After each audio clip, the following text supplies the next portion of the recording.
You guys, I don't have like a bullet point agenda. That's why y'all don't have anything in your hands to try to follow along to like what's going on. That way I'm always right and you don't know what I'm talking about or what we're doing next. Neither do I sometimes. And so, but what I want to really dive in today, the main point that we're going to just be talking about through the whole day is this this number one problem that I've experienced with people and their horses is their horse not being able to stand still. And so let's talk, and then we want to know why. I'm going to ask a lot of why questions. It's really important to me that you all know why you would do the things I'm asking you to go do with your horse. If you don't know why, if somebody's asking you to do something with your horse and you can't get a good why answer, I would tell you to really question that. If somebody says try this and you ask why, and there's not a really good answer, like something that really makes good common sense, what? Oh, let's just be right there for a moment, or a day, or a week, and just figure that out. I love to know why, and so we'll talk a lot about, that's what I want to go over today, in just this dialogue in this kind of classroom setting, is talking about why. Why our horses are upregulated, what's happening to them. Why can't they just relax and stand still? I mean, good hell. Where's Courtney? Well, you've only had this place just a few months, but you've been boarding out here for several years. Has there ever been a horse attacked and killed out here? By anything? Ever? I've heard of a few horses getting attacked by mountain lions. I mean, I'm not saying it doesn't happen. But right? So if our human mind, we can, and do we all know, can we all agree, do we all know that the dinosaurs are extinct? Can we all agree on that? Do we know this? Right? We know this. Our horses don't. They're living on a prehistoric time frame just like they were thousands of years ago. We know things because we've evolved, and right, we have this prefrontal cortex to explain and describe and label things. Your horse is just walking around in this world like, oh, wow. What is going on? What is this? What is that? What is this? What is that? Right? And so they don't have this knowledge base that they're safe walking around out here. Can that make sense to you? Right? There's never been a horse attacked or killed out here. I haven't had a horse yet die from a tarp, but boy, I've sure seen a few that are pretty scared of them. You know, and they're just like, whoa, that thing will get me for sure. So we're going to talk a lot about us humans too. Because I want this to relate to you. If this can't relate to you, you're going to have a harder time relating to your horse, right? If it can't even make sense for you, then let's start there. If this doesn't add up for you, please, let's not go do stuff with your horse if you don't even understand how you work. Well, let's dive in a little bit of how we operate. Where I want to kind of start and talk is, we'll talk a little bit about some neurochemicals. We'll go 4 neurochemicals. There's way more than this, but I'm a cowboy and I got to keep things pretty damn simple for me to keep things to operate. So we're going to stick with 4 neurochemicals that operate in us and in our horses. Does anybody know what some of them? Start throwing some out. What have you heard? Or what are some neurochemicals you know of? Adrenaline. Okay, there's one. Dopamine. Pheromones? Okay, yes, but that's a little deeper than I can go for this. So what else we got? Cortisol, serotonin. Okay, boom, there we go. There's our 4. Well, we're going to roll with those. Dopamine, serotonin, cortisol, and adrenaline. So we're going to put dopamine and serotonin together. They're kind of buddies. And then cortisol and adrenaline, we're going to put those 2 together. They're kind of buddies. Now, everybody can play together, but depending on how you mix these 4, kind of dictates what happens next in kind of what's happening. So what is cortisol? What does cortisol do in our body and our system? I'm talking about us humans. Stress. Yeah. Oh, one other little housekeeping item I just remembered and brought up. Thank you. You reminded me that I didn't share with everybody. So cortisol is stress and worry. So what happens in our internal system when we get a little bump of cortisol? What starts happening on the inside? Butterflies. Okay, butterflies, right? We might even get a little added adrenaline, like, okay, the body might start pumping some adrenaline, like, hey, I'm stressed and worried. Cowboy Kelly might come beat me up. I got to get ready. You know, I got to have some adrenaline going. Fight or flight. Fight or flight, right? That can tip us into the sympathetic nervous system. which is our fight or flight for sure. What else is happening on the inside? Yeah. Our stomach, when we get stressed and anxious, our stomach gets turned off. Why would our system turn our stomach off if we're stressed and anxious? Get ready to flee. Yeah, what's that? Get ready to flee. Get ready to flee, yeah. Like Kelsey's saying, if I'm gonna go duke it out with Cowboy Kelly out behind the barn because we got sideways about something, my body system doesn't need to say, well, let's make sure we digest that breakfast burrito you had first. My stomach's going to say, the hell with the breakfast burrito, we're in fight mode. Right? We're just going to shut my stomach off and send all of my available resources to my extremities, my arms and legs, because we're going to go fight or flight. We're going to run. Does that make sense? So if you're having stomach issues in your life, you might want to take a look at your stress levels. How stressed are you the majority of the time? Your stomach's probably not working real well. Okay, adrenaline. We talked a little bit about adrenaline. Adrenaline, to me, I just describe adrenaline as like pouring gas on the fire. Right? So that might have been a little cortisol, a little bit of worry, but if I took a cup of gas and right? Or adrenaline is what makes the sweat and the dust with the horses. Okay, so we're getting the idea? Cortisol, we're stressed and worried. Adrenaline kind of puts everything into action, gets things moving, gets it happening. Let's go to serotonin. Hunter, what do you know? Do you know anything about serotonin? What do you know? Yeah, serotonin. Serotonin is, I describe it as serotonin balances our emotions. Now, as humans, we have a bunch of emotions. We are a complicated shitstorm, I'm telling you. We're all over the place. Do we all agree on that? Okay, okay. I hope I'm not breaking anybody's heart that you think you've got your stuff together, but we are a complicated menage of all sorts of emotions. So for today and with the horses, I try to stick with two emotions, fear and safety.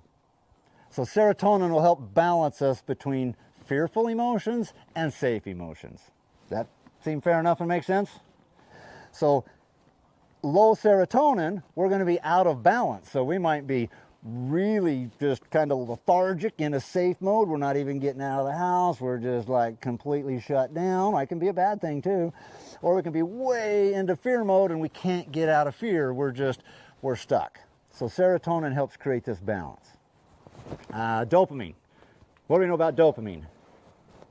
And again, I keep it super simple. You guys might know way more than me, but It's a feel-good chemical. yeah.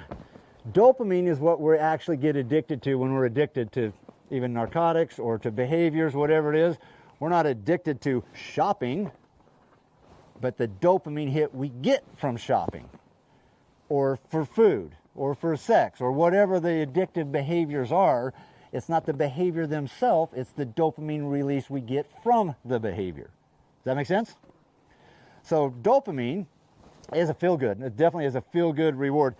And the favorite, I don't remember who told me this, but the nickname for dopamine is I want to do it again drug. So that's a good way to kind of, I love that. That works really well for me. The dopamine is the I want to do it again. So the more dopamine releases or responses we can get in our system, that kind of creates it can be the addiction, or it can even be the feel-good. Like I'm pretty damn addicted to exercise and jiu-jitsu. I don't know if anybody's familiar with jiu-jitsu. We had a good talk about it last night, but I'm pretty damn addicted to that. I will rearrange my life to go to the gym and have 5 guys a night just beat the hell out of me. I will willingly walk in there and pick a fight with 5 guys every night of the week, and I'll do this 5, 6, 7 days a week. And I come out of there just beat down and just ragged and wring sweat. I've never sweat so much. I come home with black eyes and bruises and all kinds of things. And I can't wait to go the next day. Right, so there's a dopamine release in this instinctive behavior of fighting guys. I don't know, it's a thing for some people. We're weird, but... so dopamine is what gets us to do the thing again. All of these neurochemicals live in your horses. And they all live in you. This is the big thing that I want you guys to connect together is you are your horse. Okay? When you're interacting and working with your horse is reflecting back reflecting back how your autonomic system can work. The horse just doesn't have this prefrontal cortex. You guys know what the prefrontal cortex is for us humans? The front part of our brain? What happens in that front part of the brain? What do you got? Reasoning. Yeah, if this, then that kind of a thing. We can reason, we can figure things out. What else happens in the prefrontal cortex? We label things. Water, fence, trees. Right, these are all names. These are all labels. These are human terms. Animals don't walk around. Your horse isn't walking around going, hey, could you move that bucket of feed over here a little closer? Or a scary box, or whatever, right? There's no labels. We label things. The biggest difference in horses and humans, horses will create their internal sense of safety or fear based off of the right now moment. Like right now. Like if we look over at this little black horse over here, like right now that horse is like, right now I'm feeling really good. And right now I feel really good. And right now I feel really good.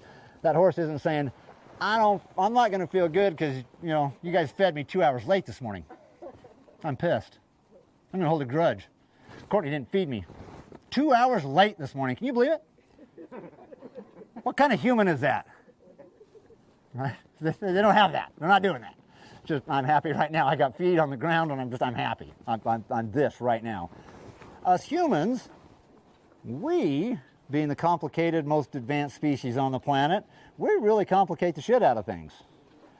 We create our internal sense of safety or fear based off of stories that we tell ourselves about past experiences. So you guys' ability right now to sit here and be happy or be comfortable or be intrigued or engaged or disassociated or bored or whatever that all is based off of your stories of experiences of going to other similar things kind of somewhat like this. Does that make sense? We tell stories, horses just have experiences right now. And our stories are based on our past experiences. And we will take those past experiences and stories and even project them into the future of things that have not even happened yet, and we will create our own internal sense of safety or fear about something that hasn't even happened, and we will make it feel real. Does that make sense? So I want to talk about dopamine for a minute, because dopamine is what gets us into good places, and it also gets us into the bad places. And so I want to talk about this reward of how we get dopamine based off of our behaviors and what we're doing, and then we're going to relate this into our horses.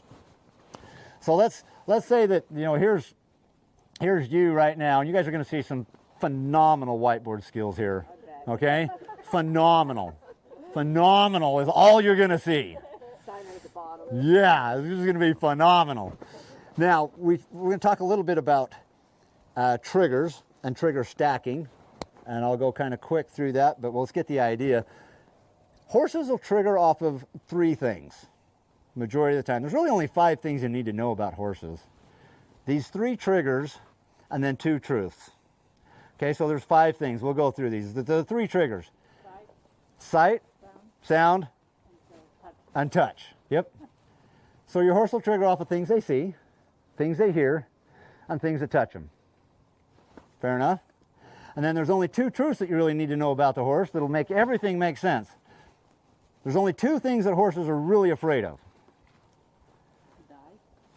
Well, that's the end result. Yeah, they want to avoid that. There's only 2 things that they're really afraid of on this whole planet. Things that move and things that don't move. Yeah, you should laugh right now. I set that up as really serious, like, oh my God, this is going to be like the world's answer to the horsemanship. And I was writing it down to take notes. Yeah, generally, that was dumb. Like, ah, what is this?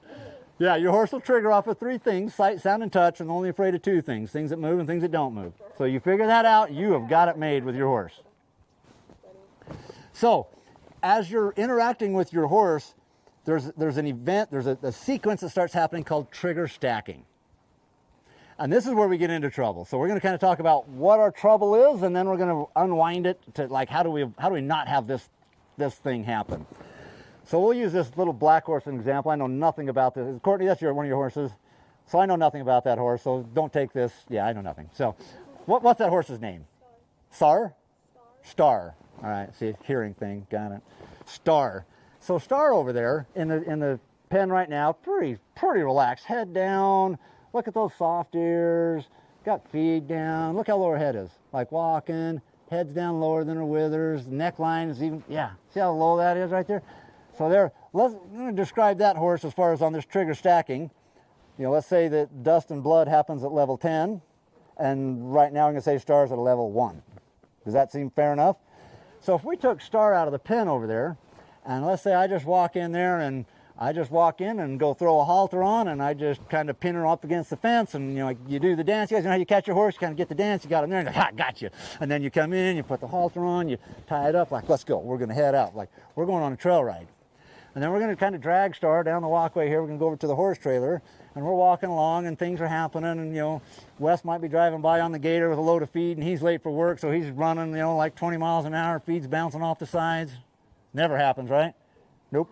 And so he's cruising along, and the gator goes by, and Star and I are like, well, we're going on a ride, and we're going to go to the trailer. Well, from there to the trailer, we might upregulate 4 or 5 notches. You know, we might be a level 5 by the time we get to the trailer. Does that make sense? Because look how calm that is. How many of you tack your horse up that looks like that? Right? We're not really tacking up a 0 horse or a 1. We're tacking up a 4, 5, 6, 7 level type horse. Because from the time we go there, things are happening. Star is being triggered by sight, by sound, by touch, right? I touched, put the halter on, did all these things. Take her over, I start brushing her, I get the saddle on. Now we're at a 6 or a 7. Right, back the truck up, load her in the trailer. She's a little balky, so, you know, we kind of do it a little faster and like, get in there, come on, Star, let's go already. And a couple of smacks on the butt, and we jump her in the trailer, tie her head up in there, close the divider because we're late to the trailhead. So now I got a 7, 8 level horse in the trailer, and we're going to drive, you know, 10 minutes over here to the trailhead. I get her out of the trailer, 10 other horses there with 10 other people and a whole bunch of cars.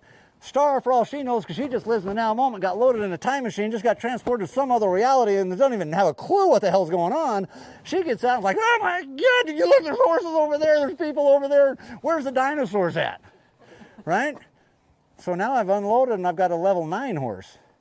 But I still got to put my lunch on, I got to tie my raincoat on, I got to get ready, put the bridle on, get all this done. Now I'm at a 9, a 9.5. And I'm going to ride over to this other herd of horses that's over there, and I'm going to take Star and be like, just blaze right into that herd of horses. Don't you think 2 things about that whole herd of horses. We're just going to go for a ride. And so for the next 45 minutes, I'm riding along with everybody on Star, and old Star is just like, woo, prancing and jigging and going, all sweaty. And I'm telling my friends, no, she'll calm down. It usually takes about 45 minutes, and she'll be fine. She's zigging and zagging. You see how she's just trigger stacked, upregulated. And now we're riding along, and we got to cross this little stream of water. It's like from here to there. It's like that big. And I get Star up there to it, and everybody goes across the stream of water, and Star gets to it, and she's like, well, I know there's crocodiles in that water, right? There's for sure sharks in there. There's all kinds of scary things in there. I better jump this water. So she launches herself across the water. Halfway through, I'm in the air. I was just getting ready to take a sip of my coffee, and she launches. Whoa, I spill out, throw my back out, do a half twist somersault, land on my head, give myself a concussion, and I'm pissed off that my horse is afraid of water. Does that story make sense? Has that happened, or just me? Okay, that's trigger stacking, right? We took a very calm, quiet horse and just did very normal things for us humans. And this horse just loaded the pressure, loaded the pressure, loaded the pressure, took it on until she couldn't. And then at 10, things break. They break down. Does that make sense? Everybody, raise your hand, give me some nods. We're all on the same page. So let's talk about this trigger stacking, because this is what gets us into trouble. Is from the time we go from there until the big thing happens, how many little things happened that we didn't pay attention to? How many little things, how many little upticks happened that we just associate as normal? You're a horse. You've lived at this place for 10 years. There's never been a dinosaur here. There's never been a horse get killed here. Nothing bad has happened to any horses here. Why are you freaking out on me? Right, this is human. We label, we reason, we make things up. We tell stories.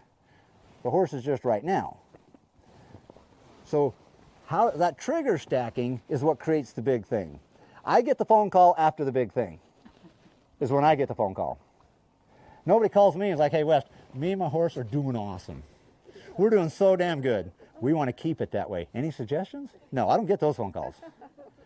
I get the phone calls of, well, I just got out of the hospital. Everything's okay. I had a concussion and broke my hip and my knee and my shoulder, but it's okay. And my horse needs a fix. And my horse is scared of this little stream of water. Can you do stream of water training for my horse? I haven't found anything online about how to, stream of water training. Like, that's the big thing. It's the little things that led to the big thing. I don't ever try to start and fix the big thing. That's not the problem. That is not the problem. That was just the breaking point. What little things led to it? So we'll talk about how these little things get reinforced and how we inadvertently just allow trigger stacking. You guys aren't doing anything wrong, we just don't know. And so these things happen. So let's talk a little bit about this I'm going to call this just your last known network of safety, kind of a network, a neural network loop. We'll try this. So here you and your horse, well, let's say with you, and something happens in your life. You get a sight, a sound, or even a touch trigger. Do you guys believe that can happen? Like you can have those type of triggers? Have you been walking through Walmart and seen that one person? Have you seen that one person at Walmart? Like you're walking along, you're like, there's that guy from 10 years ago. That SOB right over there. Right? What happened on my insides? Boom! I saw Steve. And Steve did this bad, horrible thing to me 10 years ago. And I'm walking through Walmart and I see Steve down at the end of that aisle. Boom! So there's my sight trigger. Okay, and we're gonna go around this circle and see how we reward ourselves and how our horses get rewarded for these types of behaviors. So we see Steve, right? So here we see Steve. And we get over here to a space, we're either gonna have a reaction or a response. If we're trigger stacking, I'm gonna call it a reaction. If we're understanding how trigger stacking works, we're going to have a response. Do those two words feel different to you? Yes. What does reaction feel like? If you're going to have a reaction, let's just look at the word.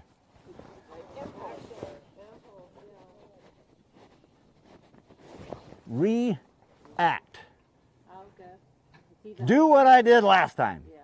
React. Does that make sense? Do it again, whatever the thing was. I'm pissed off at Steve. I see Steve. That's a reaction. I'm going to have an internal reaction. My cortisol levels are going to spike. My adrenaline's going to pump up a little bit. Right, I'm in fight-flight mode. Am I going to go down there and dress it? Or am I going to avoid it? Right, so there's a reaction.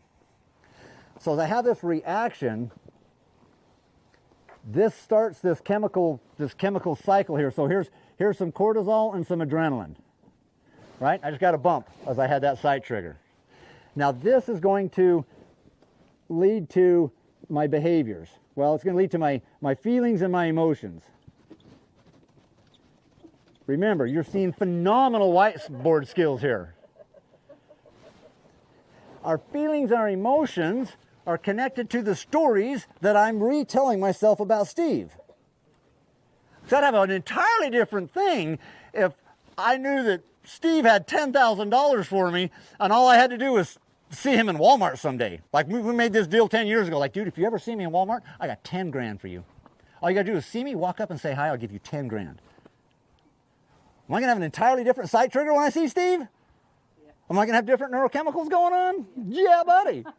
Am I gonna wanna go fight Steve or avoid Steve? Are you gonna be like, Waldo, I found you, Steve! And I'm gonna head down there and be like, where's my money, right? So these feelings and emotions for us humans are based on our stories about whatever our trigger was. And then our feelings and our emotions, because we're this super species here on this planet, we would never tell ourselves lies or dumb stories or untruths, would we? No. Yes, we would. We do, all day. Those feelings and emotions lead over here to our behaviors. What we do. I see Steve, boom, cortisol, adrenaline, fight, flight, my behaviors. Which one am I going to do? I'm going to fight. I'm going to leave. Okay? Which brings me back around to myself again. Do you see how this is a kind of a wheel, a circle here? So I got cortisol and adrenaline over here. I told myself the stories about it right here to reconfirm, to make these neurochemicals make sense. Because if I see Steve, and if I don't tell a bad story, then I'm not going to validate the cortisol and adrenaline that I just got hit with. So my system's going to say, that's right, Steve's an SOB. You should be pissed at him. You should walk down there and punch him in the face. You should be mad. You should whatever. So my feelings and emotions support my neurochemicals, which sends me to my behaviors. I'm either going to go fight, or I'm going to go flight, or freeze, whatever it is. So I leave. I avoid Steve. I'm like, that's it. I'm out of Walmart. So there's my behaviors. That brings me back to me now. When I validate all of this and my behaviors, put it into action, right? This is our action. Puts me back up to here. This is where I get my dopamine. This is where I reward myself for the sight trigger that led to those neurochemicals, that led to that story, that led to this behavior, this action. As I'm walking out of Walmart, I'm like, that's a reward. So guess what's going to happen the next time I see Steve? This neural network is going to fire even faster and get me to do the same things again, because I'm trying to get to this. From a neurochemical standpoint, I'm not standing here thinking this in Walmart. This is just what's happening. Does that make sense? So this is our reward, the dopamine, based off of the behaviors from our beliefs, based on what the trigger was. So if I want to change this cycle, where do I start changing it? Right here? After it's already gone around? If I want to change this cycle and change this around, I got to go back to the very first part of the trigger. Where did I first notice I had an uptick? Where was the first time I noticed I got cranky? My heart rate got faster. My breathing got short. I got tense. When did that happen?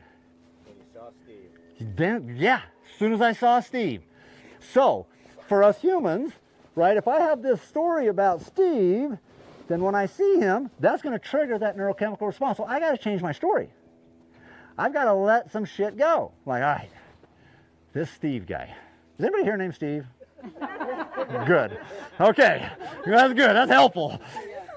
That's a good way to never have clients named Steve if I tell him so. His name really is Steve. I do have a guy, but I have fixed this. I did fix this, and I did see him. And I'll tell that story. So I've got to change my story about Steve, because if I allow that story to stay in me, I am victim to my sight or sound or touch triggers of Steve. If I allow this story to be in me, I can see Steve anywhere. Boom, it's going to tick. It's going to fire. This old story. So if I want to change this, I got to change my story about Steve. So I just got to stay in my head first. I got to change with that story. Steve's not such a bad guy. Steve was just being Steve. We had a thing that didn't work out, and it just didn't work out. Yeah, Steve did some bad things, but that's okay. Steve's living his best life on whatever his terms are. I'm trying to live my best life on my terms. Can I let this go? Can I separate this? Can I put a pause? Does that look like a pause emblem right there? You're damn right it does. This is high level whiteboard skills. Yes? One of the hardest things to do is to believe that Steve was actually doing the best he could. Yeah, for sure. Because we have all these stories. We have to blame and shame and guilt somebody.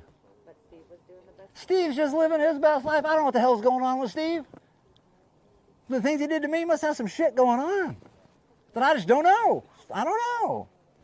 So we have to recognize in that moment that we should not be reactive. We need to respond. That's the key thing right there. Because if I react when I see Steve, I'm just going to go back to this old story. Feeding into the story. Part of the automatic program. It's just part of how we're operated. Why? Why would my autonomic system do that to me? Protect you. Keeping me safe. Does that make sense? It's just keeping me safe. My autonomic system is hardwired and hard-coded to try to keep me safe. So is your horse. All the behaviors that they're doing in their insides, to them, it's just autonomic behaviors. So I'm just trying to be safe. So if I want to change this cycle, I got to put a pause in here. I got to find a response. And then I got to change my feelings and emotions. I got to change my story about it. So if I can pause this and just have a response, I can create my dopamine reward right here. Because I paused it from going all the way through the cycle. Does that make sense? So if I can get a little hit of dopamine right here at my response, as soon as I see Steve, wish I knew what the chemical symbol for dopamine was so I could draw it. I probably couldn't draw it if I did know what it was. So as soon We'll as just go with D. Steve, and you give yourself a minute to process that Yes. everybody's okay, and that Let's it so my doesn't have to be this big of a deal. my new story. You get a dopamine hit. My new story with Steve. Let's say I'm like, you know what? I want to deal with this. I don't want to see Steve and go off the charts because that's what happened the first time. Right. I don't want that to happen. So I got to create a new story. So my story, when I see Steve, I want to feel like this. I want to feel calm. I want to feel like Steve is just living his best life and I'm just living my best life. Our paths crossed. It wasn't what we both thought, and whatever it was. I just got to tell myself the story that that's him, this is me. Create some separation in that. And that will give me a dopamine hit here. Even if you don't believe it. Right, we can start getting the reward though. If I can start creating the response so I can get a reward here, I can tell myself a new story, I get another reward here, I'm going to get another dopamine hit here of like, oh my gosh, I just saw Steve, wow. Whew. And I didn't react. Right, Man, I did good. I'm sticking with my story. Steve is Steve, I'm me, okay. Whew, here's my dopamine hit. You with me? This has something to do with horses, I promise, stick with me. Right? And then I can go about my day at Walmart. I actually ran into Steve at House of Jump, wherever that is, over here. The trampoline place, with my grandkids with me. And I had a story when I saw this guy, I was going to, like the cops were coming. That was my story. That's how it was going to end, was the cops were going to pull me off of him. That's how it was going to end. That was my old story. So I reformatted and kind of changed and told this story around. And I'm walking into House of Jump with my cute little grandkids behind me. I swing the door open and I walk in, and guess who I run face to face with? Steve! Good for you for being prepared. Steve!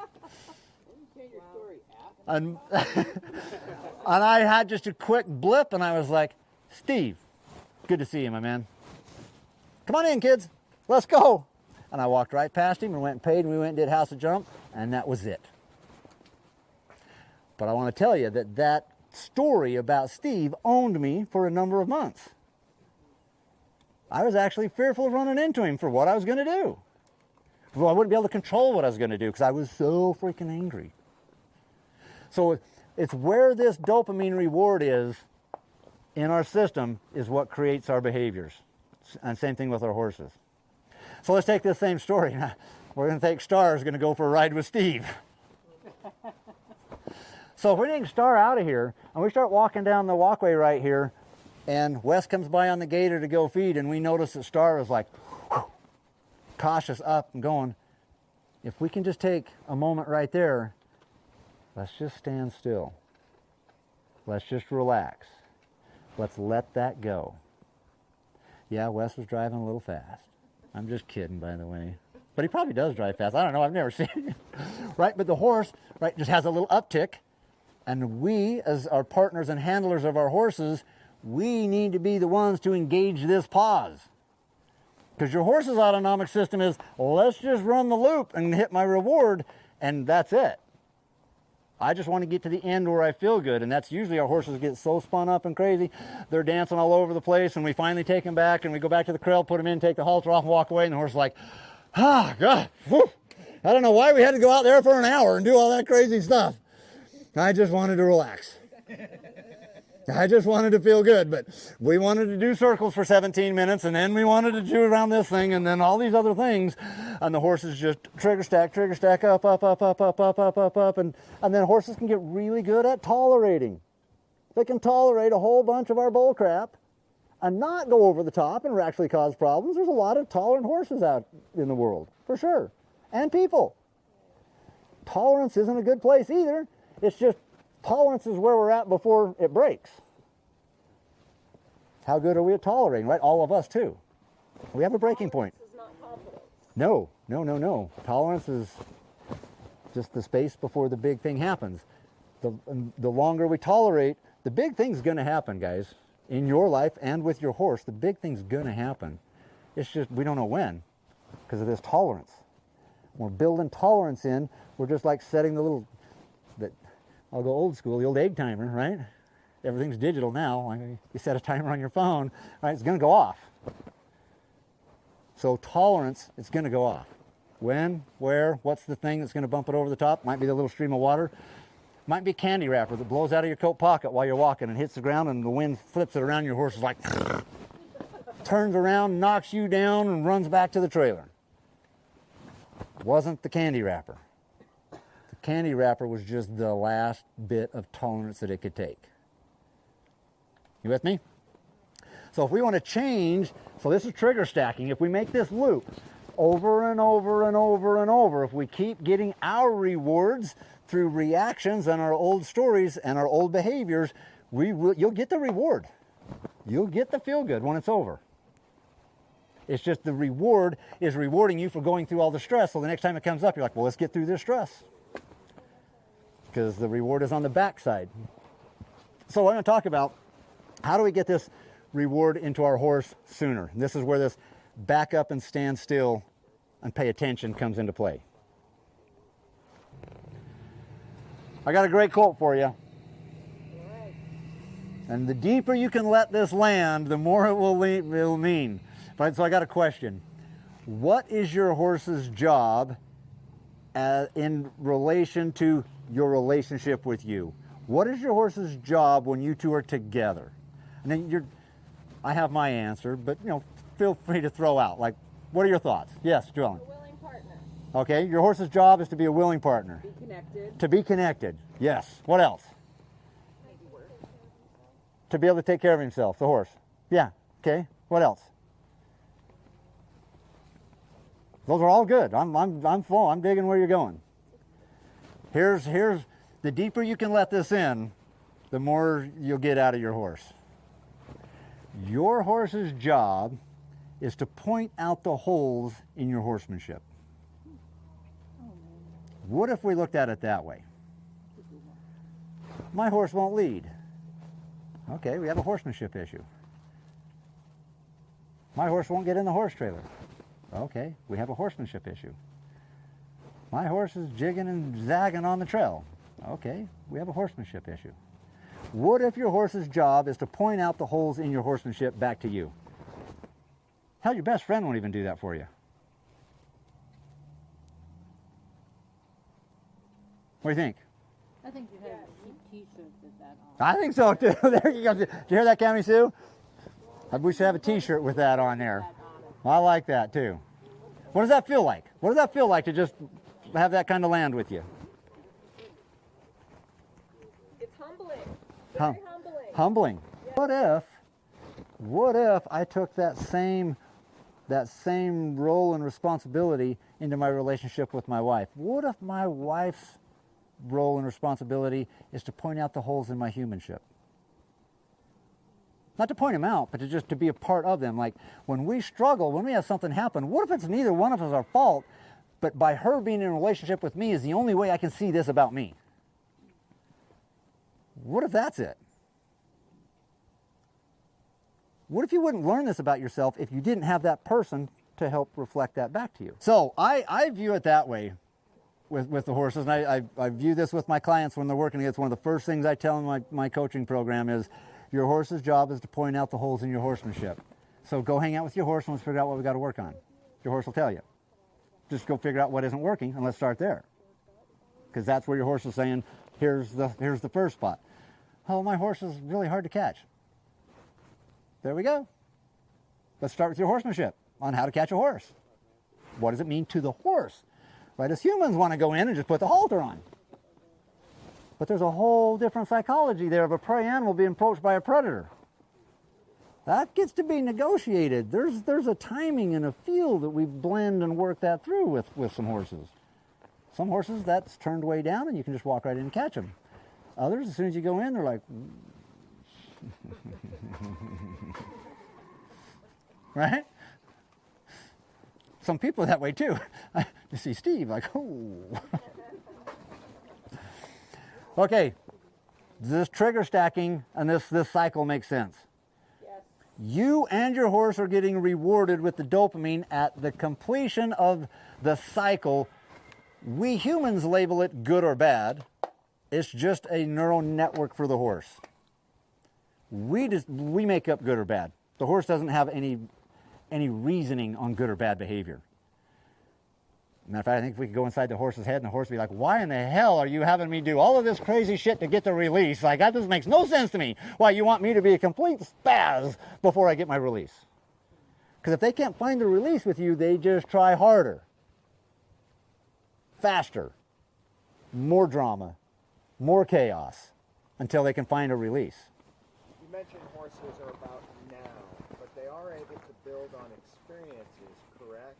So as you develop a relationship with your horse and you repeat the same pattern and the reward in a positive manner, you are building something, right? It's not just about the moment. You're building like a dot-to-dot puzzle. So you're building a good story as opposed to the bad story. For us humans, yes, of how if I can create kind of a but dot. Not for the horse.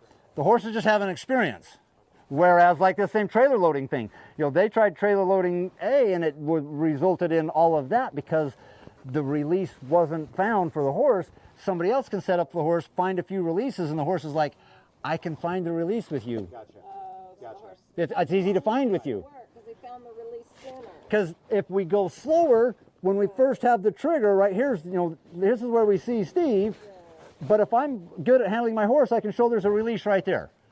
You can pause to give more options. And then here's the release.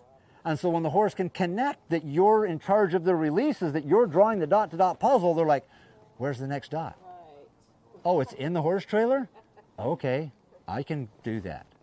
But we've got to show them the dot. We've got to get one thing at a time, then we can thread them all together. Is that making sense? Yes. So baby steps. So, Gotta find baby steps. yes, the horse is just working in the now moment. When we present him to the horse trailer, the horse isn't cognitively going, I ain't getting in that horse trailer. The horse is just right now, I'm cautious, no. Yeah, right. There's not too much free thought. No, there's very little cognitive thinking going on inside your horse's head. They are just stimulus driven. The environment and the presence, however you're handling them, is what does it. Here's another quote that's going on a t-shirt. Yeah.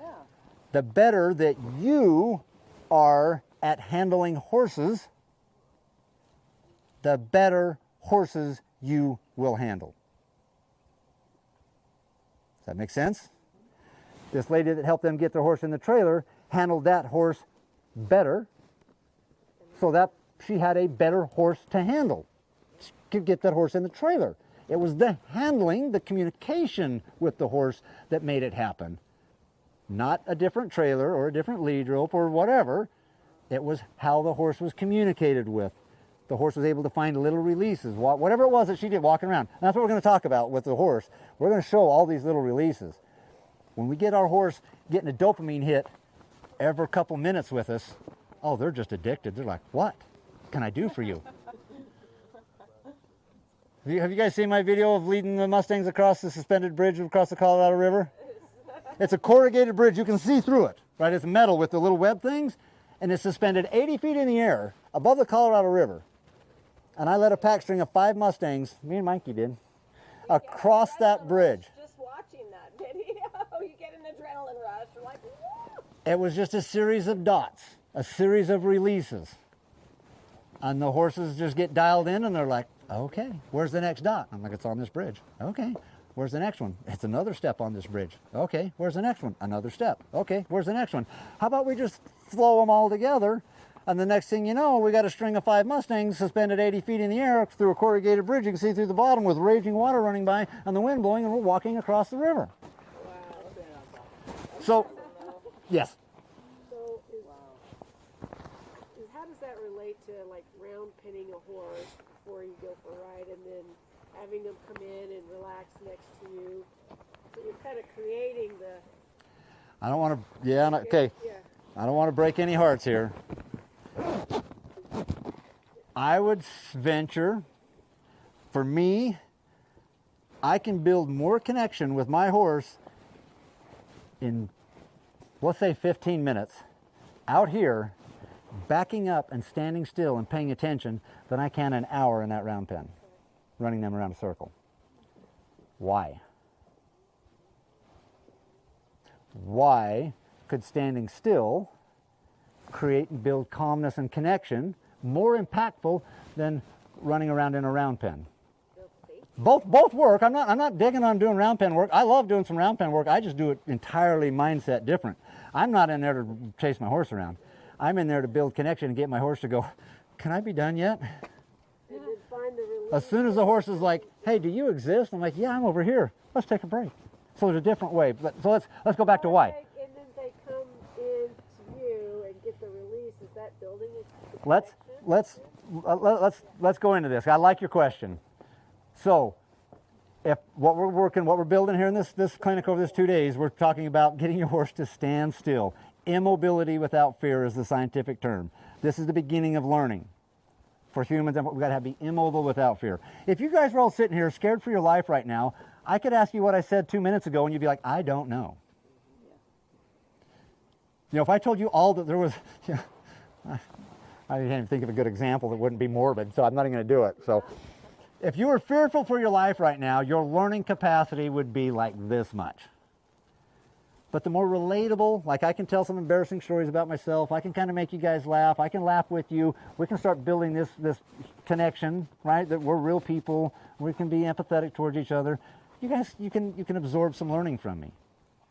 But if you were scared for your life right now, sitting here, you would not be learning. Right? We need to take turns in the ice bath. What's that? We need to take turns in the Yes, the ice bath. We're going to do ice baths at my house tonight. So if you guys want to come up and feel what your horse feels like. Right, Kelly? Kelly was like, we are ice bathing. So Kelly is doing the ice bath. So let's talk about, because I love this question. I love this question. Why would it be more impactful for your horse's feet to hold still versus having them move around? I love asking why. Let's have some ideas.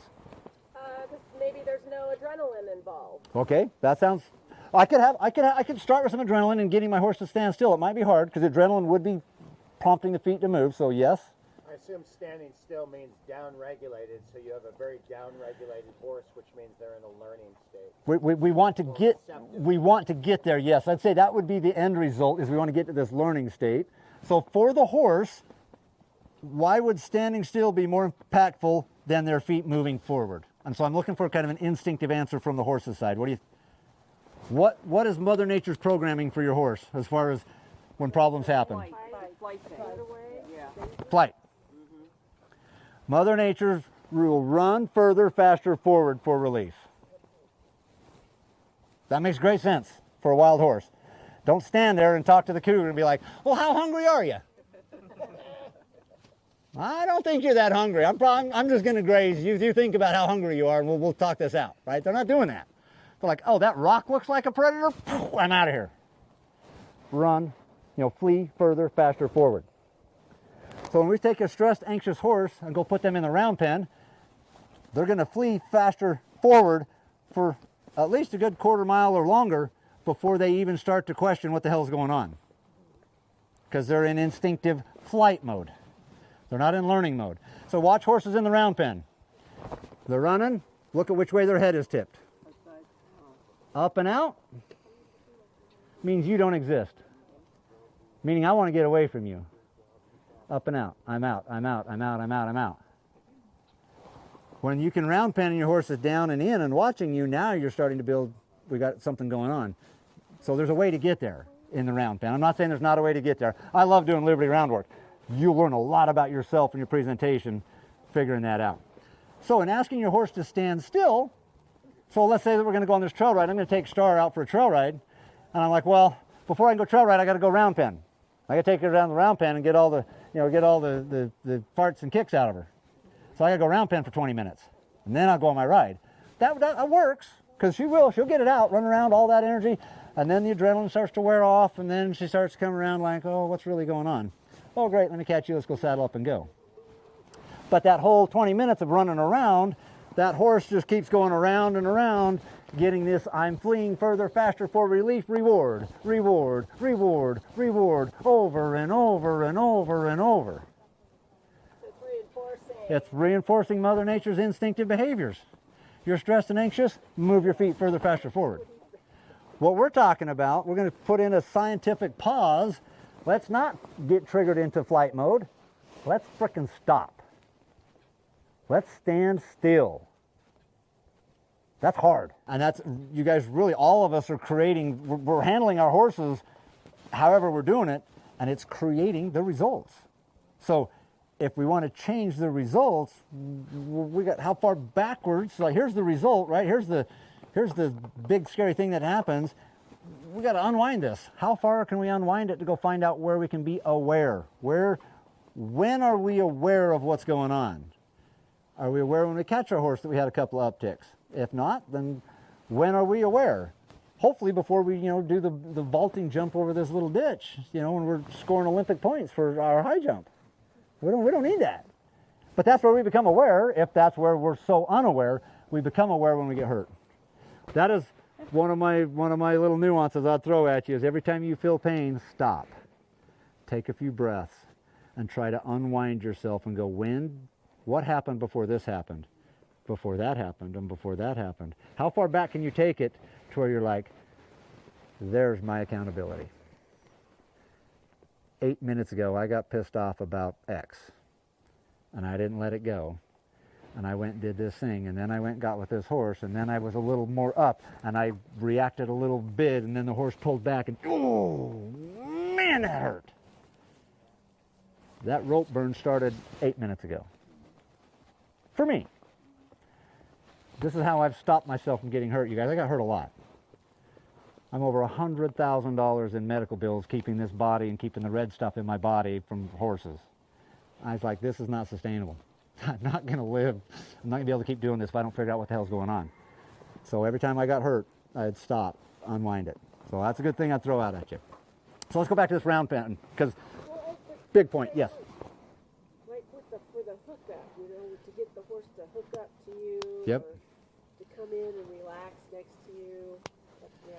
It's a thing. And it's beautiful. We're going to see it. We're going to do it. I'm just going to show that we can do it without that. Okay. Because to me, doing that, if I'm trying to create hookup, or I'm trying to get this join up, or get this relaxed, calming thing together, but before I ask that, I'm also going to support, well, you just run around scared and anxious for 15 minutes first. I just don't agree with that. Okay. Like, let's just skip that, and let's just go right to connecting, is what I'm... running around. So there's It's their instinctive programming. If I'm moving my feet further, faster forward, I'm safer than I'm safer, I'm safer, I'm safer, I'm safer. I'm getting further and further away. We use a round pen because we're not athletic enough to keep up with them for a freaking mile. Because that's in the horse's mind. They're just right now. They're not running in a circle. And I've tested this. I've put a bunch of shit in the round pen, and they are not aware of the stuff in the round pen when they're in flight mode. They'll run across the tarp and noodles and all kinds of things, head up, brain off. They're just going and going and going. And about time they start coming back to reality, they start coming down, and then they're making like the 27th lap. And like, whoa, when did that tarp get there? Well, it's been there the whole time. You've just not been aware because you're in flight mode.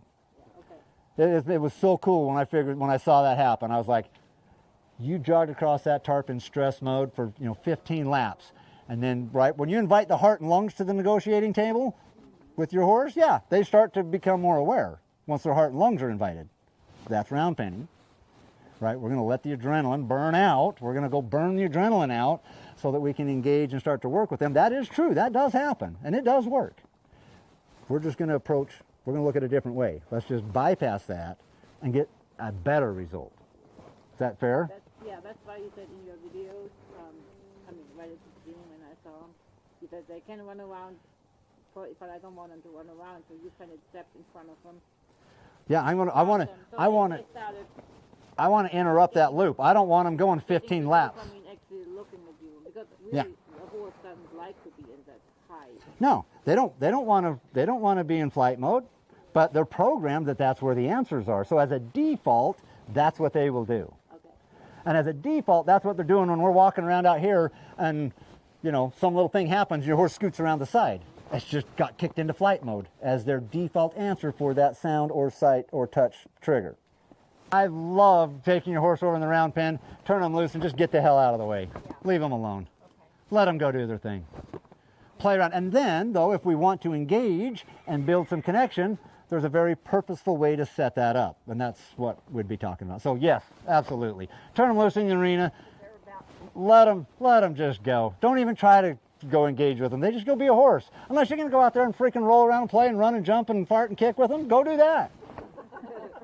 Go be a horse with them. But don't try to engage and teach and have this structured round penning thing. Let them go. And then engage and be like, okay, and now we want to do some learning. Yeah, absolutely. And there's some fun work to do at Liberty in the round pen. Like I'm telling you guys, it is so rewarding. When you can engage and connect with your horse and you can take them from a walk to a trot to a canter just with your breath and just what you feel like on the inside. It's magical. It's fun. It's so healing for us humans to have that type of a connection. But you're going to earn it.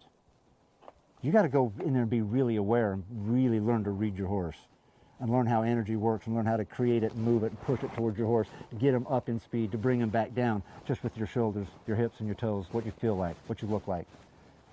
Yeah, it's so fun. There's so much to do. So I'm not at all saying don't round pen your horse. I'm just saying there's a super fun, magical way to do it, and there's a traditional way to do it. You're going to get results both ways.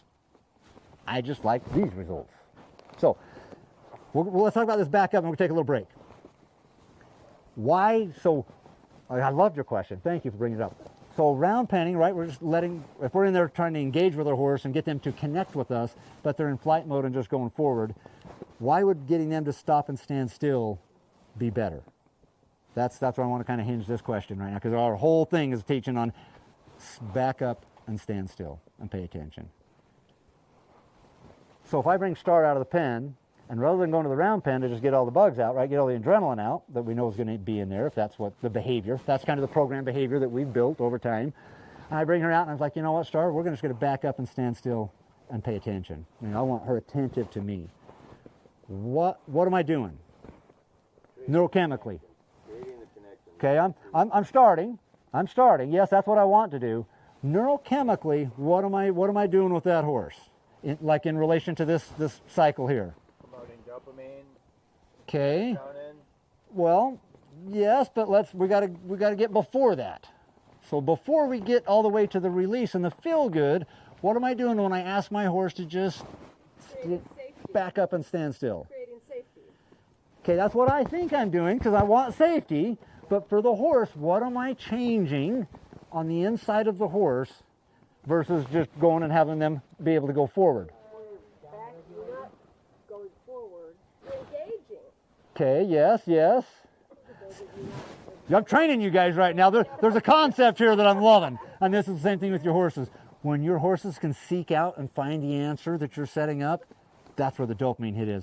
I'm presenting some stuff and I'm trying to get you guys to seek it out because as your brains are chewing on this, and you're like, what the hell is he talking about? You're seeking, you're looking, you're thinking, you're questioning. And when it makes sense, you're going to go, oh, that's learning. So you're getting close. Keep going. Why is standing still? What am I doing neurochemically instead of going down there? Because neurochemically down there, I'm kind of allowing or even fostering cortisol and adrenaline, right? Because the horse is fleeing further, faster forward.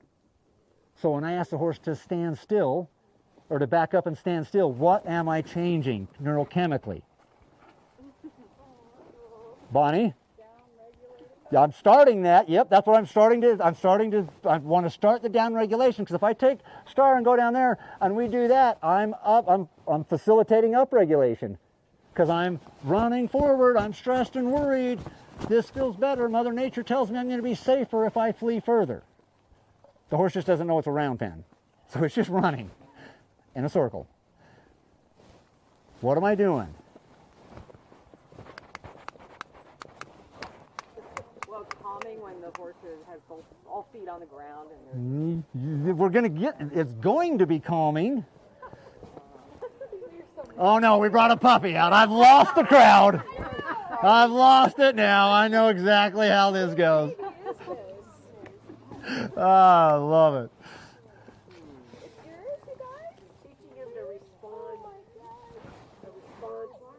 Ooh. I love it. All right. I'm asking for more of a response instead of a reaction. So where am I on this circle? At the pause. Right? Because we had the trigger. I went and got a star out of the pen. Boom. There's the trigger. The reaction would be flee further, faster, forward. I can go down and support a reaction. So I think if the horse waiting for the instructions, waiting for like, what am I supposed to do? What if you show me? Like, maybe? yeah. Because again, the better you are at handling horses, the better horses you handle. So yes, if we're communicating better. Getting the horse to react. No. Not to Getting the horse respond to to when you respond instead of react. Okay, yes. Based on what you're doing or not doing. Yes. So, all right, all right, we're getting here. That's what I want right there. Tell me already, get it? Just tell me. Now we're having a break. Yeah, we're gonna do this. I need the relief.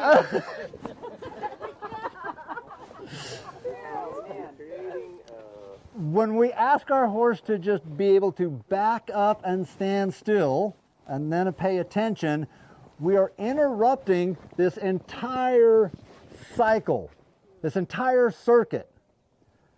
It got fired as soon as we walk out of the pen, right? Because the horse is like, I'm out of my safe space. Boom! And we're walking to the round pen, right? So it's happened already. Like we're up-regulated. And we're going to go to the round pen and get all of this out. So that cycle has started. We've had a reaction. And then we're going to go to the round pen and we're going to move around. We're going to get to our behaviors, right? We're going to be cautious. We're going to be in flight mode for the horse. We're going to go to our behaviors. We're going to run around in circles, run around. When our heart and lungs finally join the conversation, we're going to start to calm the hell down. And you watch your horse. They run around and around, and then after a little while, they're like, can you help me? They're going to turn and look at you like, okay, you're important now. I'm sweaty. I now want to engage because I've run through my adrenaline. It got me nowhere. But in doing that, we also created this whole cycle many times. So as soon as we get that horse out, and if we can have a response to the autonomic system, Star comes out of the pen, she's like, and I'm like, back up, stand still, take a big breath. Can we just stand outside of our corral? Can I stop this neural network? So you're literally interrupting that whole. The whole neurochemical cycle. I'm putting a pause in there. I'm going to change the chemistry right there because I stopped forward movement out of fear. I'm wanting to build immobility without fear.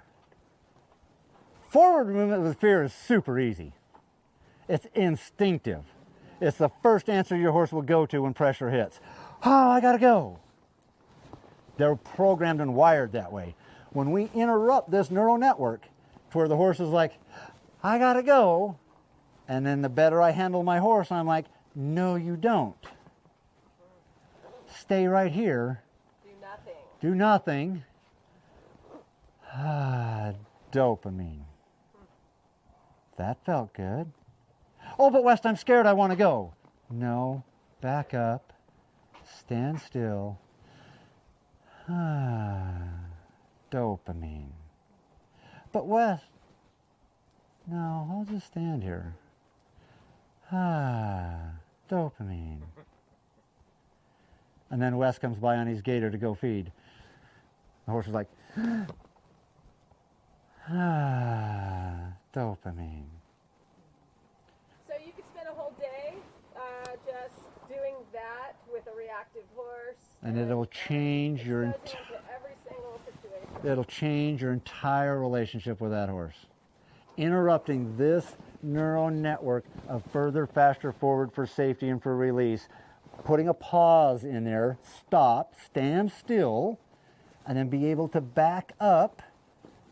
How many of you have horses that can't back up? They're so charged and wired. All my answers are forward, are forward, are forward. And you ask them to back up, and they're like, no frickin' way, no.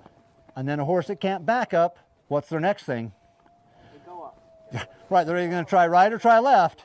And if they can't do that, they rear up.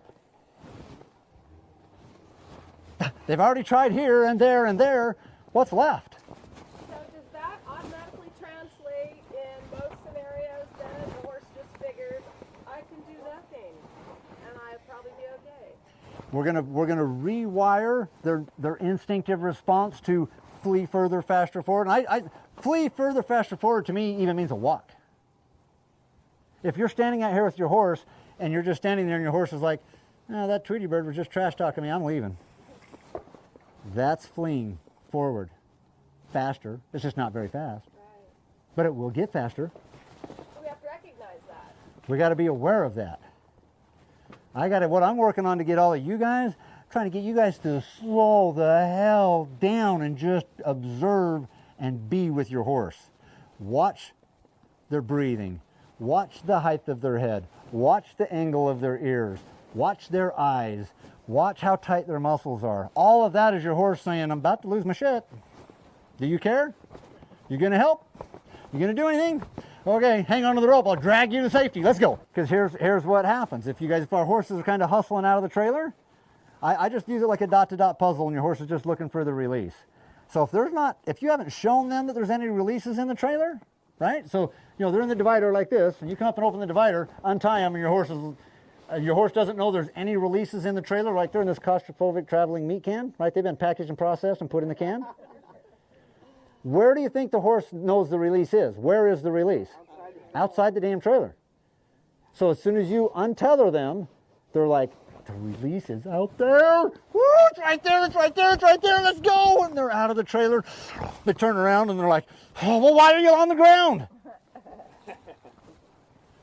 They're just looking for the release. So if we can show them there's releases in the trailer, then they can turn around and you're like, back up and stand still. I'm like, dopamine. They get a little pushy coming out, back up, stand still. Dopamine. What if that was it? What if we could just show your horse that there's a release as soon as they're aware and connected to you? There's like thousands of releases. It's all about you setting it up for them to find them, right? But you've got to be aware of that. Yes? So, because they're just trail loading. Yeah, here's what I'll tell you. When I'm training or working with a horse in the trailer, I want to show them there's a bunch of releases. So, time I untie them, I might back them up a step. Let's relax, wait, and let them lick. How do we know when this release kind of happens? This is the key point. This is the licking and chewing. This is when your horse licks and chews. That's the little reset. The dopamine release comes right before they lick and chew. So getting your horse to lick and chew a lot is the name of the game, because that's you setting up these releases and just kind of showing your horse, hey, tune in and find me. Now, I'm a walking drugstore. I'm your best drug dealer you'll ever find. And all my stuff is free. You just have to pay attention and find it. I will leave little free samples all over the place for you. Just follow me. We'll go find some. So, a horse backing out of the trailer, if they're kind of antsy and they take a step back and then try to hold right there and let them relax. But the big point for me is getting out of the trailer. When they're backing, out of that threshold of the trailer right there, that's the ambush point, right? From an instinctive point of view, your horse is backing out into it has no idea what. We know there's not any dinosaurs. Your horse doesn't, right? So they come out and they're like, where am I? What is going on? Where? If they're upregulated. But if we build this down regulation, they can come out of the trailer and just be right there with you and just turn everything off and be like, I'm here with you. What are we doing today? We're going to just stand here and relax. But I'll take them and back them out of the trailer. And as soon as they get both back feet out, I want to stop them right there. Front end, back out. Relax, lick and chew right there. Every time. And then my horses, they get under the trailer, they're just backing up. One foot out, the next foot out. They do that themselves. They nail it every time. Wow. They pause right there because they know there's a release. And your horse is just looking for the release. We're just here to teach you to be better at showing them where the releases are. That's all that's just not working, is you're not aware that you're camouflaging or not even offering the releases. That's all that's not working. I'm just going to show you in the next, the rest of today and tomorrow, how to show you how to set these releases up for your horse so that your horse will be attentive to you and be like, hey, where's the next one at? What can I do for you? Oh, you want me to stand here while you talk to your girlfriend for 15 minutes? Okay. I won't even move. I'll just stand right here. But if they don't know you have the releases and your horse is like, why are we standing here? We're going to die. Did you see the trees move? Did you see the wind blow over there? But there was a girl on a bike over there. And then that guy over there. Right? All of that becomes alive if they don't know you're important and that you have these releases that you're handling.